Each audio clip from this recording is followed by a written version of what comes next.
Selamat siang Ibu, terima kasih Pak Nur. telah meluangkan waktu untuk saya. Ya. Saya ingin bertanya atau berbagi pengalaman dari Ibu sebagai kepala sekolah SD 52 Bintana Kota. Ya.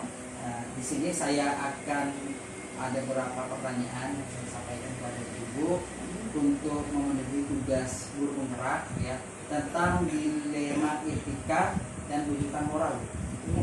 Jadi pertanyaan pertama saya, jadi selama Ibu itu sebagai kepala sekolah, jadi bagaimana Ibu mengidentifikasi kasus-kasus yang merupakan dilema etika atau rujukan moral? Terima kasih Pak Bol kesempatannya yang berbagi siang ini. Saya menjawab satu persatu tentang dilema etika. Nah, dilema etika itu orang sering menyebutnya kasus benar melawan benar. Nah, dalam situasi yang terjadi di mana ketika seseorang atau kepala sekolah itu harus memilih antara dua pilihan, di mana kedua-duanya pilihan itu sama-sama benarnya. Ya, contohnya kasus tentang kejujuran dengan kesetiakawanan, itu kan dua-duanya benar. Nah, kita selama bekerja, saya selama bekerja itu merasa sulit untuk menyelesaikan kasus yang seperti ini. Kenapa sulit? Karena sama-sama benar. Iya. Dan itu berat untuk mengambil keputusan. Tetap harus ada yang dikorbankan. Iya. Beda dengan rujukan moral. Kalau rujukan moral itu kan antara salah melawan benar. Jadi di dalam keputusannya itu lebih mudah ke rujukan moral. Karena kita tahu, oh ini salah, yang ini benar. Jadi selama saya menjadi kepala sekolah di sini, kasus terberat itu ya kalau memutuskan dua-duanya benar melawan benar.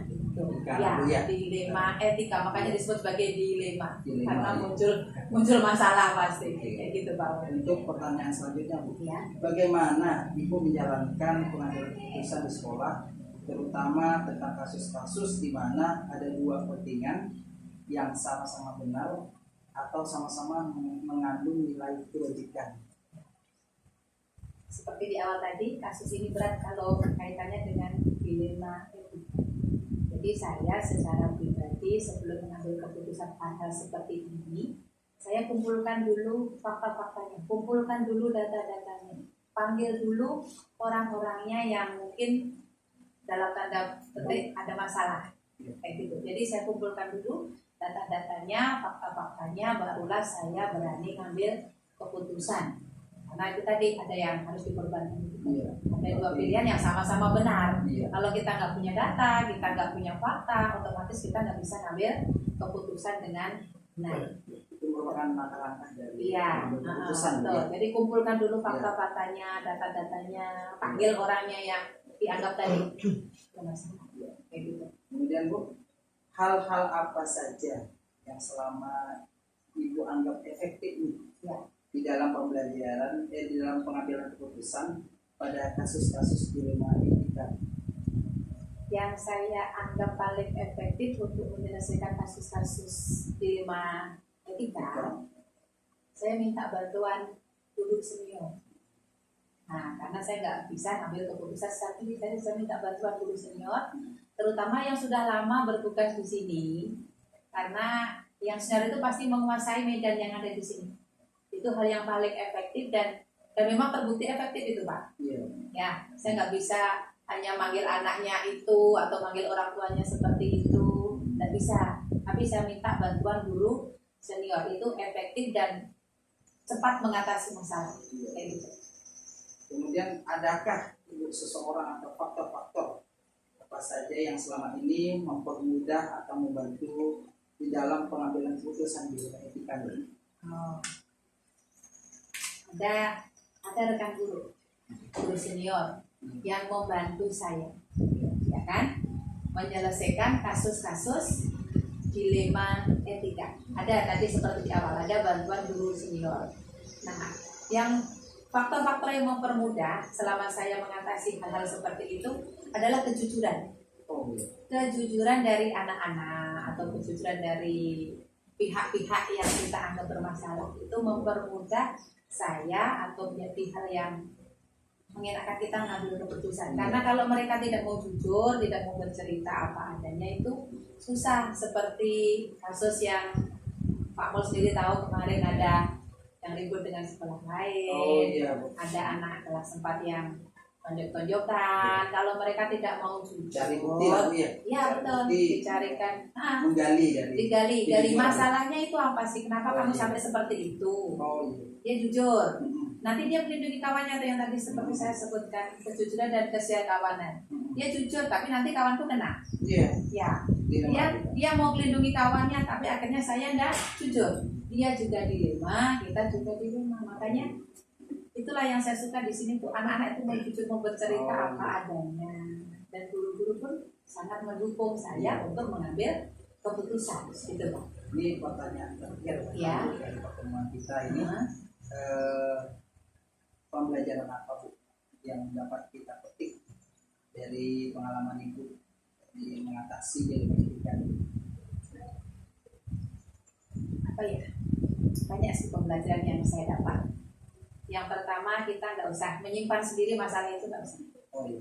Kita harus, kalau kita nuntut anak jujur, kita juga harus jujur, berbagi cerita apa sih masalahnya, ya kan? Terus selain itu, anak itu jujur itu meringankan pekerjaan kita. Nah, dengan kejujuran, terus terang saya secara pribadi, itulah yang dipesankan dari nenek moyang saya dulu, Iya. dimanapun kamu berada, yang paling utama kamu harus jujur. Nah, kalau kita jujur, orang juga akan jujur kepada kita. Kayak gitu. Terus yang berikutnya, kita juga harus bisa menyimpan. Maksudnya apa menyimpan? Nggak semua yang diceritakan ke kita itu harus ceritakan ke Oh iya. orang. Nah, ada orang udah jujur, artinya dia percaya sama kita. Iya. Janganlah nanti yang kita simpan ini terus kita nanti sebar-sebarkan kemana-mana, itu tidak boleh. Eksplorasi lah, Bu, ya. Ya, jadi kira-kira pantas nggak sih gitu? Karena kita sebagai guru, sebagai kepala sekolah itu kan punya kewajiban juga harus melindungi murid-murid kita. Oh iya. Ya, secara pribadi nggak boleh semuanya harus disebarkan. Pada saatnya kita harus jaga rahasia itu, kayak gitu. Itu barangkali ini saja pertanyaan saya Ya. ajukan sama Ibu ya. Ya. Ini berbagi pengalaman dengan saya nih, juga dengan teman-teman juga, dengan teman sejawat juga. Ya. Saya mengucapkan terima kasih dan Ya. kesempatan Ibu meluangkan waktu untuk saya. Ya, sama-sama Pak Mul. Saya juga terima kasih dikasih kesempatan untuk berbagi. Sukses buat Pak Mul. Semoga segera lulus jadi guru penggerak setelah melalui tahapan-tahapan yang begitu luar biasa. Ya. Sukses selalu buat Pak Mul. Terima kasih. Selamat siang Pak Mul.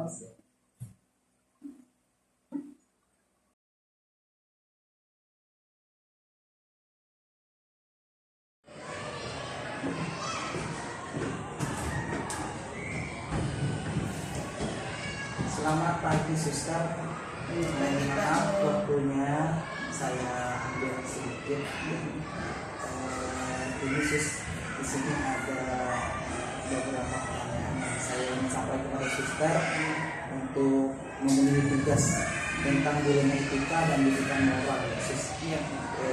Suster ini sebagai kepala sekolah, biasanya kita berbagi pengalaman suster dari hal-hal yang suster lakukan. Yang pertama, selama ini bagaimana suster itu dapat mengidentifikasi kasus-kasus yang merupakan dilema etika atau rujukan moral, sus? Ya baik Pak, mungkin sebelum saya menjawab, saya menguraikan tentang kasus yang namanya kasus dilema etika dan rujukan moral.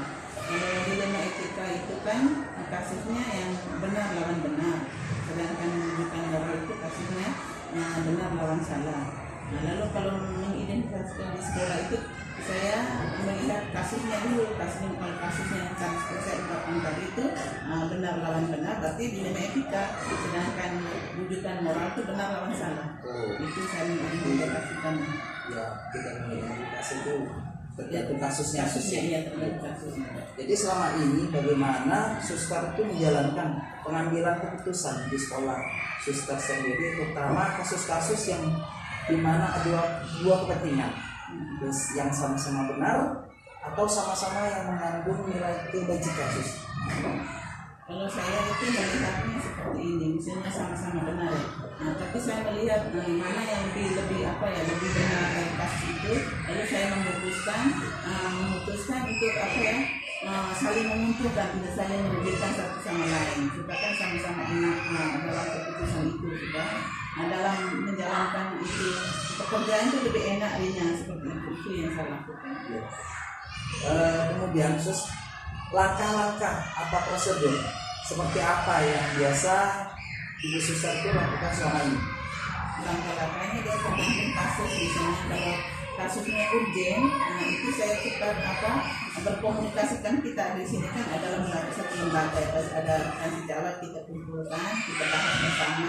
Kalau memang itu menyangkut bersama, nah itu langkah-langkahnya. Lalu kita melihat kasusnya itu seperti apa, melibatkan siapa, lalu kita berbicara bersama, mengambil keputusan sebaiknya ini kita lakukan seperti apa. Berarti harus lebih cepat ya, Cepat.